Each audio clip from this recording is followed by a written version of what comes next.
Hey everyone, and welcome to another edition of I Just Want to Use It. Today we're going to jump into Camera Raw and we're going to take a quick look at the Tools panel and the Tabs panel and just take a look at very quickly how to use it. But before we do that, I want to answer the question of why would you want to use it? I get a perfectly good JPEG, you might say, right out of my camera. Why would I want to use RAW? Well, let me give you some examples. This is a JPEG image I shot at the farmer's market. It's not a particularly great image, but it's a good example image. So this is a JPEG, as I said, and you may wonder, why am I using the JPEG and talking about RAW? Well, because one of the things you can do in Camera Raw is edit your JPEG files, and it's very easy to do. You have a whole lot more control over what you can actually do with that JPEG file, even though it's already been cooked, than you would in just opening it in Photoshop. So this is a straight right out of the camera image as a JPEG. This is about 2 minutes of work in RAW. So you can go from here to here very quickly, and you will be very hard pressed to get a JPEG image to look like this editing it in just Photoshop. Now this is a raw image. This is straight out of, I think I shot this with my Nikon D300, but it's right out of camera, no editing whatsoever done to it. And this is the same image after it's been processed in RAW. Now I did add the texture files in Photoshop, but the main portion of the image, the flag, the sky, all of that was processed in RAW. And this is another straight out of the camera JPEG image. This is after it's been processed in RAW, about probably 2 minutes. So just as an example, I wanted to show you, okay, what can you do in Photoshop bringing this JPEG in and trying to recover some of this detail down in here, the dark areas, and not blow out the highlights. So this is with just a few adjustment layers, and you can get the image looking fairly decent, fairly nice, but you still have a lot of uh, darkness down in here that you really can't bring out. Of course, your main focus is right here, but over here in Camera Raw, now I dropped a radial gradient in here, so I lowered the highlights in this area here by doing it, but you can see the difference in detail down here from here to here, and that's all done in Camera Raw.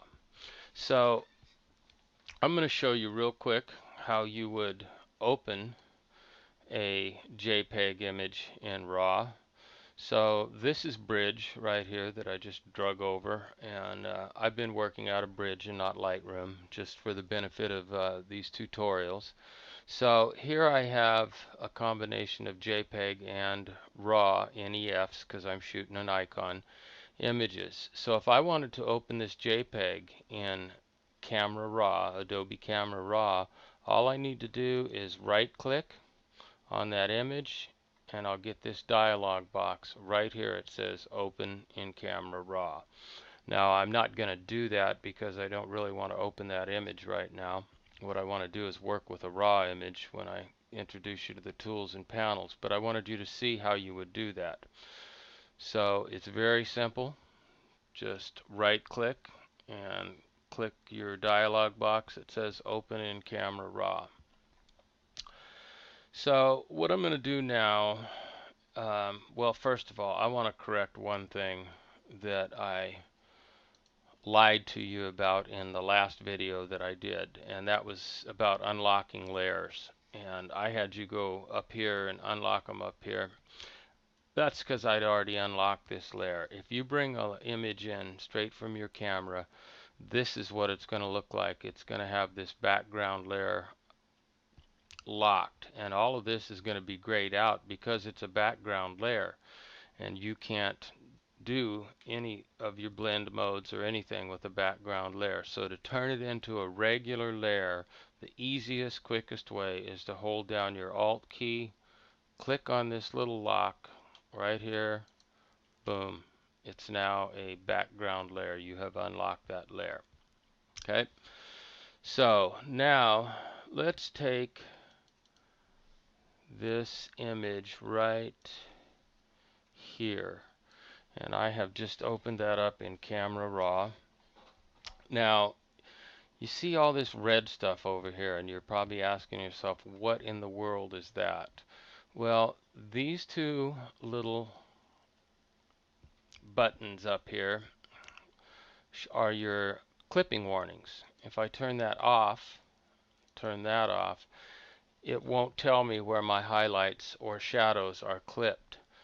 But if I turn these on, I can see that in these areas that appear red, I've completely lost all my detail. It's just gone completely to white. So it's at 255 on the whiteness scale. There's no detail there at all.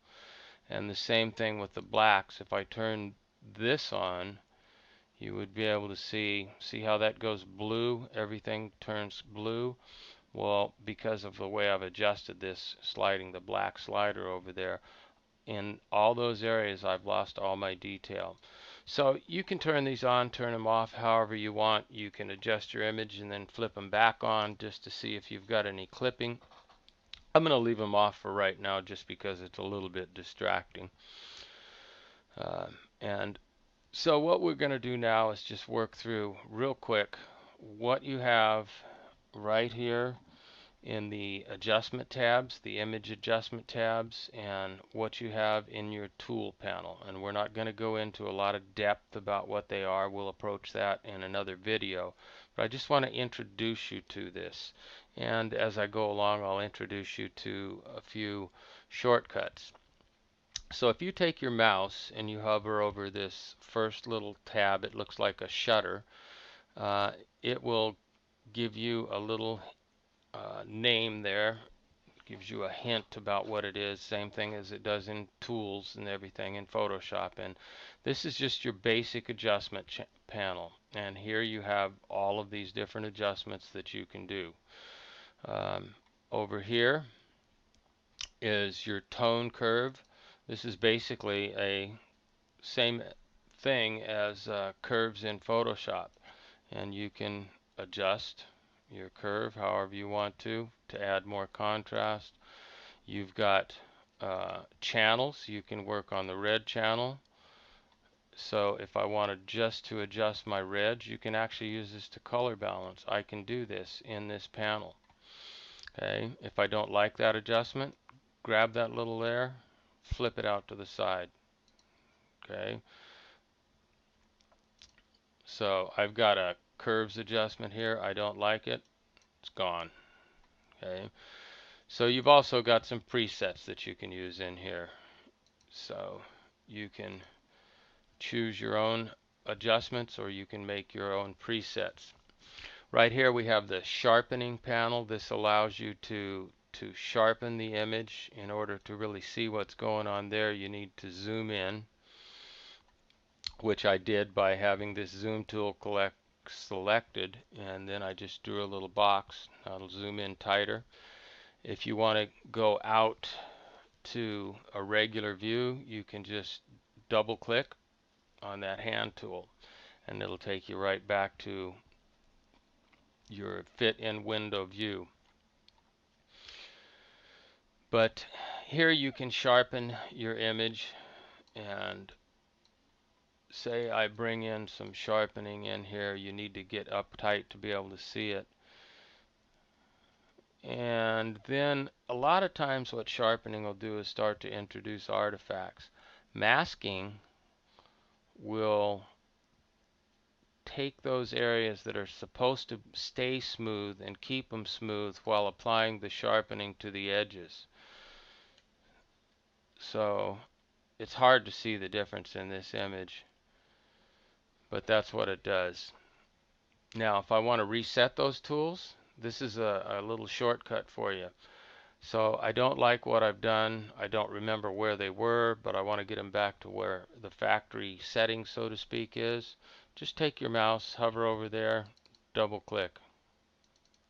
It'll take it right back to where it was. And this works for any adjustment in here.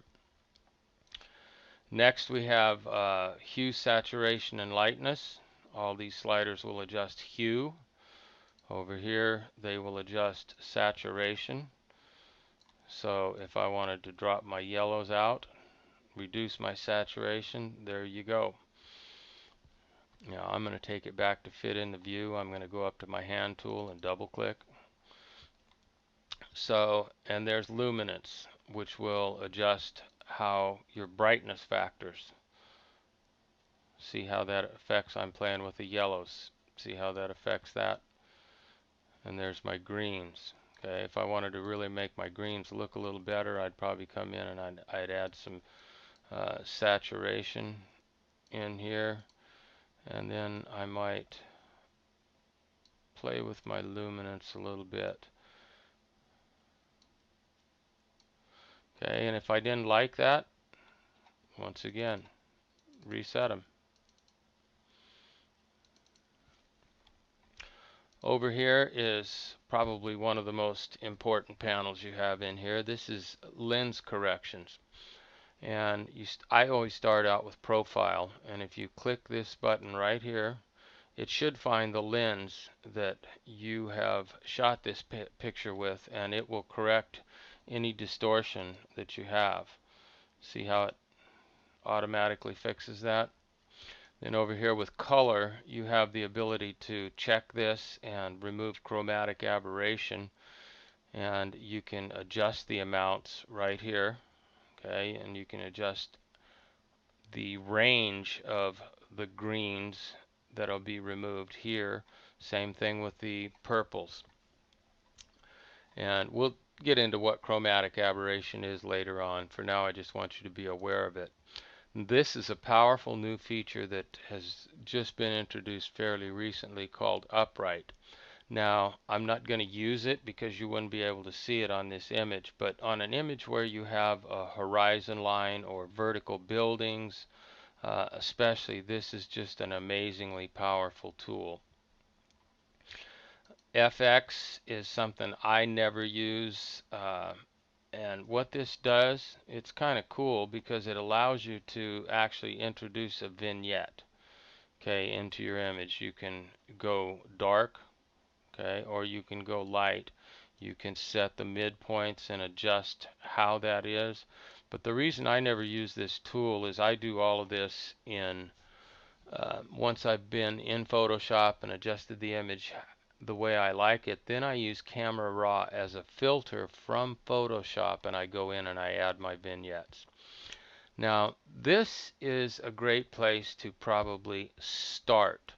We were introducing these panels as we went across, the adjustment panels, but if I was actually going to work on this image, this would probably be where I'd start, or it's a very viable starting point. And this is camera calibration, and it's going to depend on your camera what you have in here. I have a Nikon D3. No, this was shot with my D4. Yeah, see right here it tells you what your camera was. And these are profiles that are in here that are built in. So if I was to go with camera vivid, you can see what that does for me. It just changes. This is Adobe standard. This is vivid. So it just makes your colors pop a little bit more. Here's portrait, which, as it says, works well with portraits because it's just a softer. There's camera landscape. So you would just have to get in there and play around and see what you like. Oftentimes I just stay with Adobe standard and adjust my image from there. But this is a viable, good place to start if you want to already have something set up and okay, this is my colors, this is the way I like it. Now I'm going to adjust it. I'm going to go back here to my basic panel and I'm going to add some contrast. I'm going to open up my shadows a little bit. I'm going to bring in some clarity. I'm going to drop my whites down just a little bit, vibrance a little bit, and there you go. Okay, press the P key.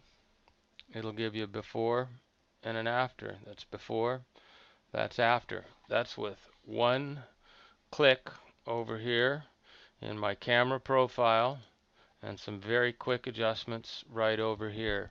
And we went to a pretty sharp looking image.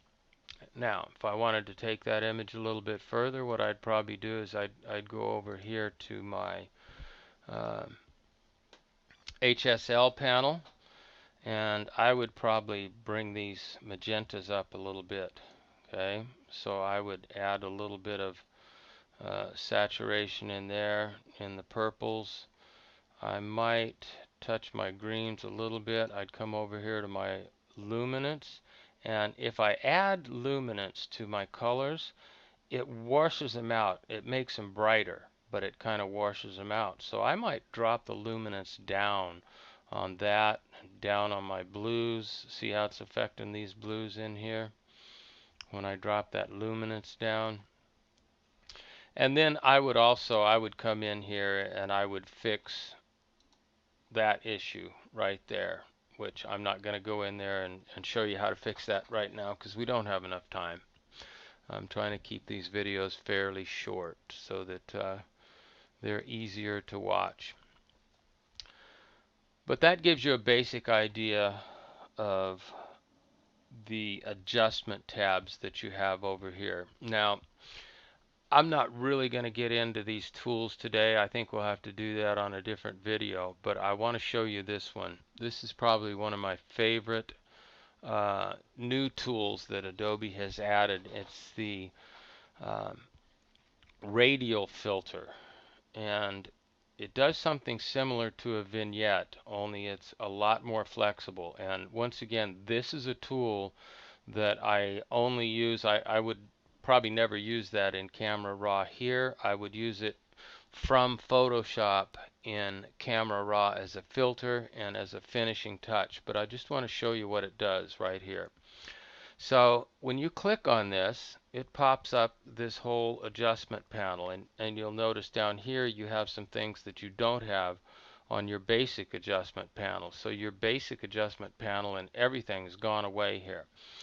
You have inside and outside, which are going to determine where the effect takes place.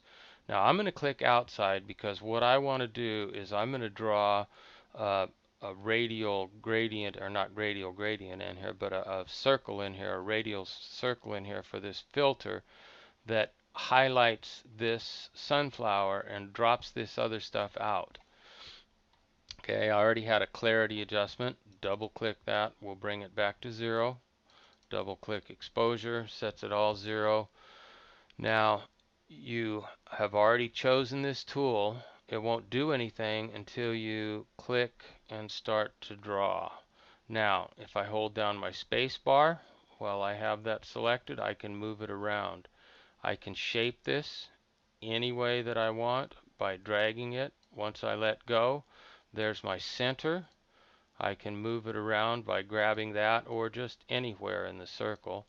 See these little handles right here? I can expand or contract. When you move outside of the circle, if you see right here, I get this little double pointed arrow. I can rotate this any way that I want to. So I can rotate it, I can make it bigger, I can get it shaped just exactly the way I want, and we'll say that this is how I want it. Now I go over here to exposure, and I'm going to drop my exposure because I want to drop out all of this area in here. Okay, I want to lower that so that my center of focus really comes in on that sunflower.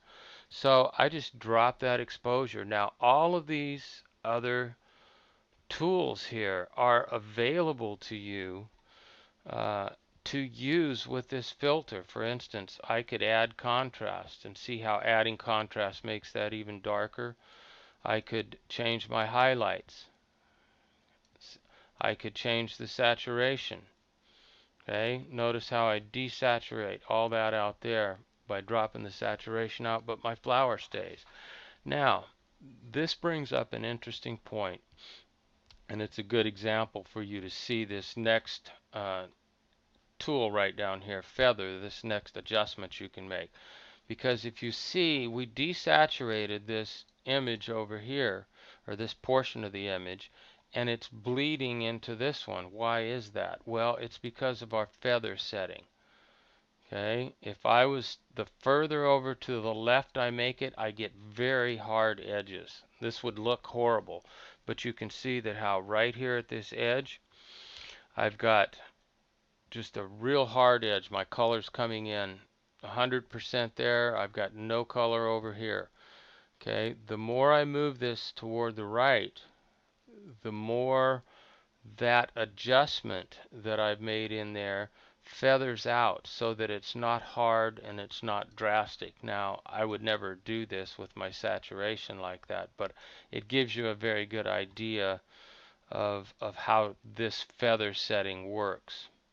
Okay, so I'm going to stop right here with this tutorial here on Camera Raw, and next time I think we'll pick up some of these tools. Maybe we'll take an image and just work through it and actually process an image completely. I'll close with one last little shortcut here. If I want to get back, actually I'm going to give you two shortcuts. If I want to get back to my adjustment panel, how do I do that from here? Well, if you go up to this little hand tool and you double click, it'll take you right back to where you were, to your adjustment panel. And the final thing I'll close with, let's say I don't like any of these image adjustments. I've been messing around with this image and I just can't get it the way I want it, and I want to start at zero. I want to go back to where I was and try it again. If you hold down the Alt key, see this open image, cancel, and done? If you hold down the Alt key, cancel turns into reset. So you click that, boom, it's right back where you started. So that's it for this episode of I Just Want to Use It. I hope you enjoyed it. I hope you learned something, and we'll see you on the next one.